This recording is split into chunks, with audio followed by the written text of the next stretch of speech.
Di narasi DL, setiap kisah adalah potongan misteri yang mungkin pernah terjadi atau mungkin sedang terjadi di antara kita.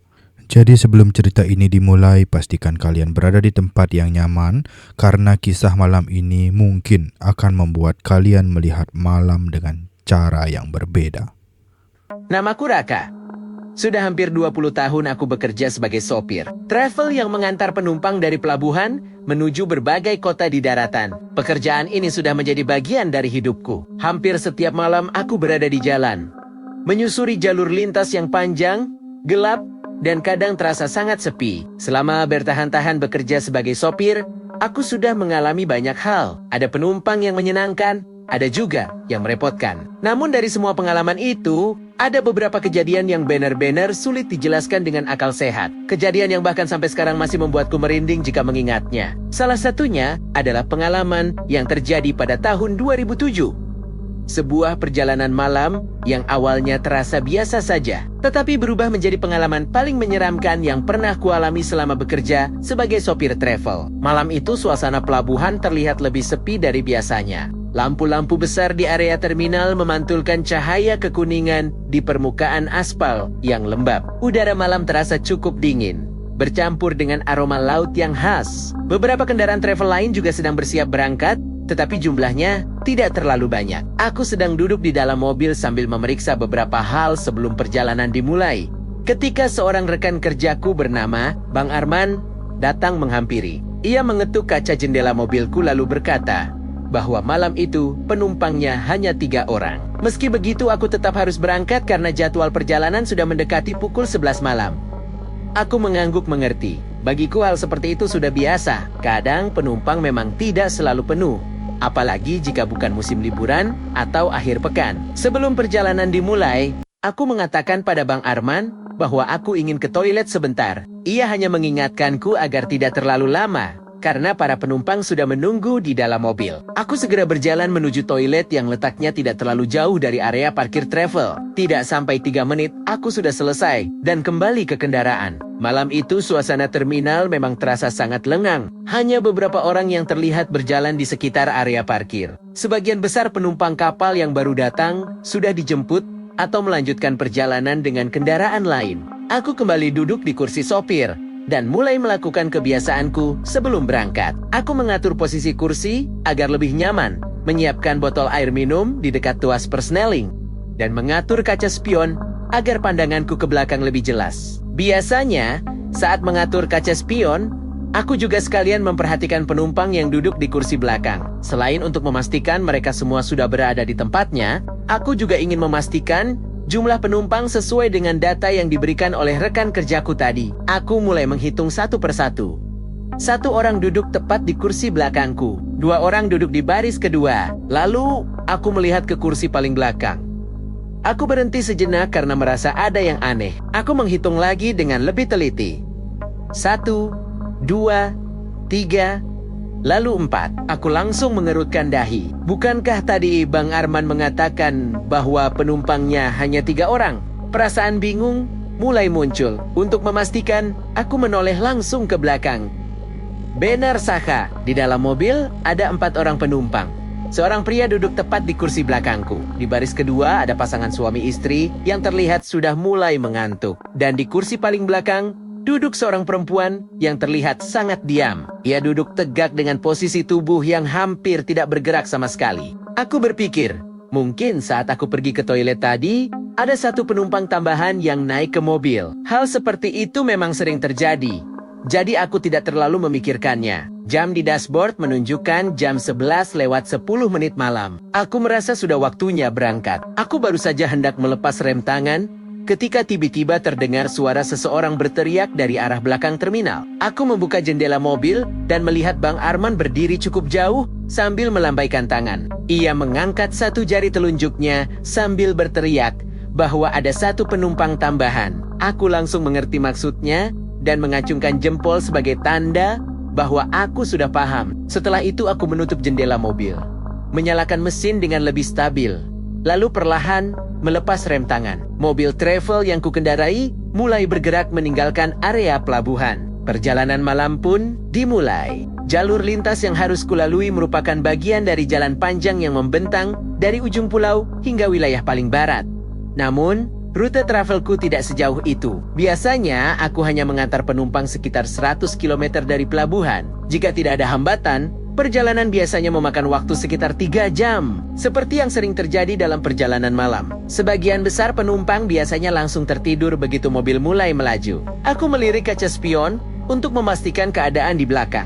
Benar saja, pasangan suami istri yang duduk di baris kedua terlihat sudah terlelap. Pria yang duduk di kursi belakangku juga terlihat memejamkan mata. Hanya satu orang yang tidak bisa kupastikan apakah ia sedang tidur atau tidak, yaitu perempuan yang duduk di kursi paling belakang. Wajahnya sedikit tertutup sandaran kursi, sehingga aku tidak bisa melihat ekspresinya dengan jelas. Mobil travel berkapasitas 12 penumpang itu melaju stabil, menembus jalanan gelap. Lampu mobil menerangi aspal di depan sejauh puluhan meter, sementara di kiri dan kanan hanya terlihat bayangan pepohonan yang bergerak pelan diterpa angin malam. Aku selalu menyukai suasana seperti ini. Jalanan yang sepi membuatku bisa menyetir dengan lebih santai. Hal yang paling harus kuwaspadai hanyalah rasa kantuk yang kadang datang tanpa peringatan. Sekitar 45 menit perjalanan, indikator bahan bakar di dashboard mulai menunjukkan bahwa solar hampir habis. Aku memutuskan untuk berhenti di sebuah pom bensin yang berada di pinggir jalan.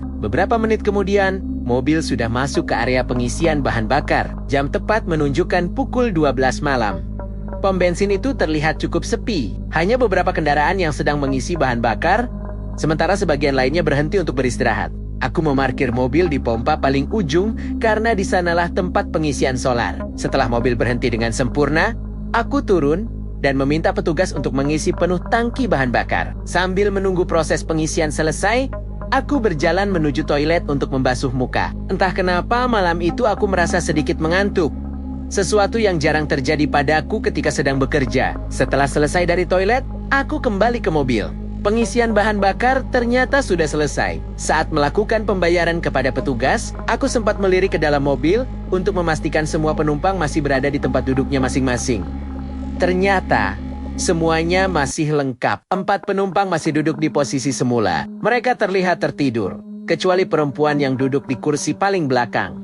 Ia tidak tidur. Ia duduk tegak dengan punggung lurus, menatap lurus ke arah depan. Aku tidak terlalu memikirkan hal itu dan kembali masuk ke dalam mobil. Namun saat duduk di kursi sopir, aku tiba-tiba mencium sesuatu yang sebelumnya tidak ada. Sebuah aroma parfum yang sangat kuat memenuhi ruang kabin mobil. Baunya cukup menyengat hingga menusuk hidung. Aku sempat merasa heran, karena sebelumnya aku tidak mencium aroma apapun di dalam mobil. Aku berpikir, mungkin perempuan yang duduk di kursi belakang baru saja menyemprotkan parfumnya. Aku menyalakan mesin mobil dan melanjutkan perjalanan. Awalnya aroma parfum itu cukup mengganggu, tetapi lama-lama hidungku mulai terbiasa. Meski begitu, aroma tersebut tetap tercium sepanjang perjalanan dan tidak hilang sama sekali. Sekitar pukul 1 dini hari, aku mulai memasuki wilayah kota tujuan. Jalanan sudah sangat sepi. Lampu-lampu jalan menjadi satu-satunya sumber penerangan. Satu persatu penumpang mulai turun di alamat masing-masing, hingga akhirnya hanya tersisa 2 orang di dalam mobil. Seorang perempuan yang duduk di kursi paling belakang dan seorang pria yang duduk sendirian di baris tengah.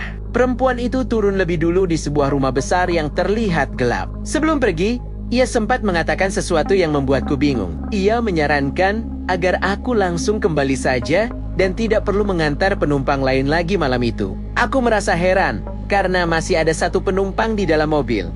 Tetapi ia hanya tersenyum tipis lalu berjalan masuk ke halaman rumah yang gelap. Perjalanan dilanjutkan dengan 1 penumpang terakhir, namun semakin lama aku merasa ada sesuatu yang aneh. Aroma parfum yang tadi tercium ternyata masih ada dan bahkan terasa lebih kuat dari sebelumnya. Saat itulah aku sadar bahwa aroma itu bukan berasal dari perempuan yang sudah turun tadi.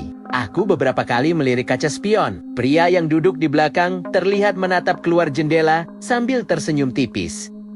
Namun, senyumnya terasa sangat aneh. Wajahnya datar tanpa ekspresi, tetapi bibirnya tetap tersenyum seperti seseorang yang menyimpan kesedihan mendalam. Beberapa menit kemudian, kami sampai di sebuah kompleks perumahan yang terlihat sangat sepi. Ia memintaku terus berjalan hingga ke ujung jalan yang buntu. Di sana, ada sebuah rumah besar yang tampak gelap tanpa lampu. Aku menghentikan mobil di depan rumah itu. dan mengatakan bahwa kami sudah sampai. Namun saat aku menoleh ke belakang, kursi itu sudah kosong. Aku sama sekali tidak mendengar pintu mobil dibuka. Ketika aku melihat ke arah halaman rumah, aku melihat pria itu sudah berdiri di balik pagar. Ia menatap ke arah mobil sambil tersenyum. Bibirnya bergerak pelan seolah mengucapkan terima kasih. Lalu ia berjalan menuju pintu rumah. Yang kulihat setelahnya membuat tubuhku langsung kaku. Pria itu tidak membuka pintu. Ia menembus pintu itu dan menghilang di dalam rumah. Beberapa saat kemudian, seorang petugas keamanan datang dan menghampiriku. Dari dialah aku mengetahui bahwa pria yang baru saja kuantar pulang itu sebenarnya sudah meninggal sekitar 6 bulan sebelumnya akibat kecelakaan saat perjalanan pulang ke rumahnya. Sejak saat itu, beberapa sopir travel sering mengalami kejadian yang sama. Tanpa sadar, mereka mengantar arwah pria itu pulang ke rumahnya sendiri.